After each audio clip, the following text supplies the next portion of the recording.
그래서 이런 비용들을 아끼려다가 나중에 분쟁이 더 커져서 큰 비용으로 분쟁을 겪게 되는 경우가 많습니다. 그래서 제가 지금 말씀드린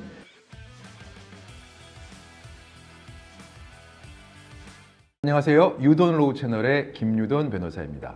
이번 시간에는 동업계약서 체크 포인트에 대해서 좀 이야기해 보고자 합니다. 여러분, 법률 리스크를 대응하는 것이 중요할까요? 법률 리스크를 예방하는 것이 중요할까요? 물론 둘 다 중요하긴 하겠지만 변호사가 느끼는 바로는요, 법률 리스크가 한번 생기고 나면 그것을 대응하는 데 너무나 많은 시간과 비용이 듭니다. 그래서 이것을 생기지 않게 미리 예방하는 활동이 매우 중요하다는 것을 뼈저리게 느끼는 경우가 많습니다. 그래서 여러분, 요즘 비즈니스를 하려면 큰 자본과 지식과 경험이 필요하기 때문에 동업하시는 분들이 많습니다. 그런데 의외로 동업을 하면서 이 동업자 간들 간에 동업 계약서를 제대로 작성하지 않는 경우가 아주 많습니다.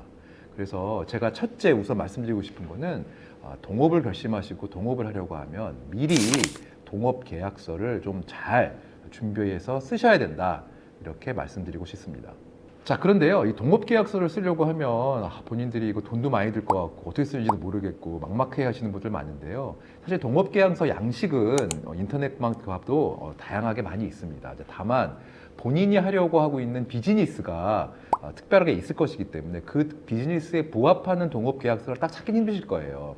그래서 아무튼 일반적인 동업 계약서를 다운받으신 다음에 상상력을 막 써가지고요, 우리 동업자 간에 어떤 분쟁이 생길 수 있는지를 미리 예상을 하고 그것을 명확하게 써 넣으시면 됩니다. 작성하지 않는 것보다 이렇게라도 동업계약서를 쓰는 것 자체가 나중에 법률 분쟁을 예방할 수 있는 아주 중요한 포인트고요.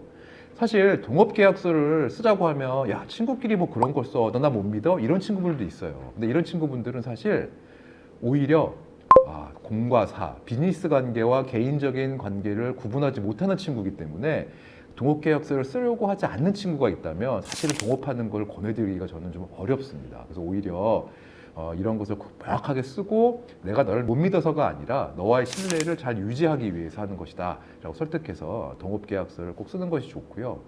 제가 동업계약서 쓸 일이 있으면 두 동업자를 다 우리 법무법인 사무실에 모셔다 놓고 이런 상황이 어떻게 하실 겁니까? 저런 상황이 어떻게 하실 겁니까? 이렇게 물어봐요. 그 본인들이 두 분이 매우 당황해하면서 서로 막 긴장감이 흐르는 경우 종종 봤어요. 그래서 반드시 동업계약서는 서로의 이해관계를 조율하는 중요한 단계이기 때문에 작성을 해야 된다라고 다시 한번 강조드리고 싶습니다.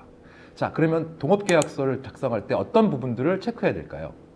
제일 중요한 거는 지분관계를 어떻게 정할지를 정하는 겁니다.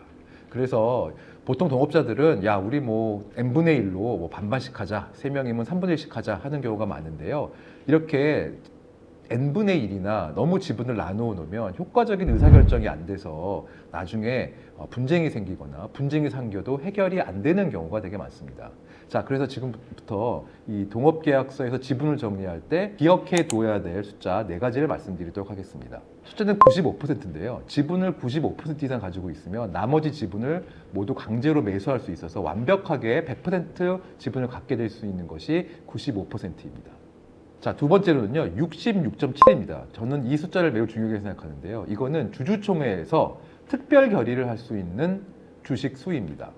사실 주주총회에서 회사의 가장 중요한 의사결정을 다 하게 되는데요. 이 특별 결의 사항을 요하는 것이 주식회사에서 가장 중요한 내용들입니다.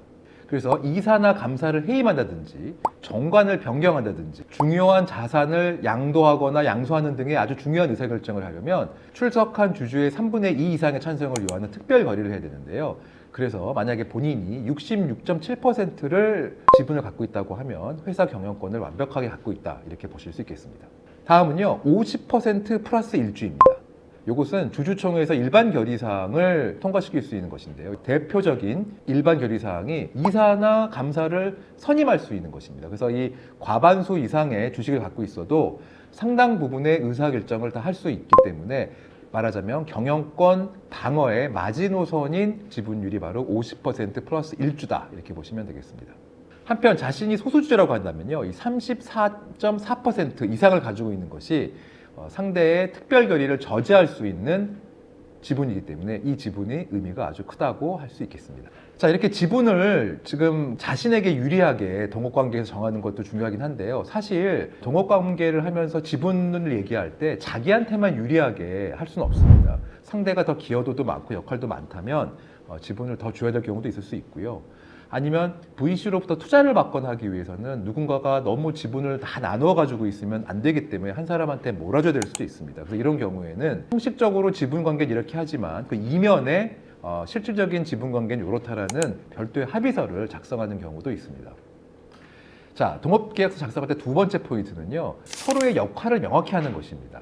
저희가 유튜브 관련된 마케팅 회사를 차리면서 갑은 유튜브 영상을 촬영하고 기획하고 콘티를 정리한다라고 규정하고요.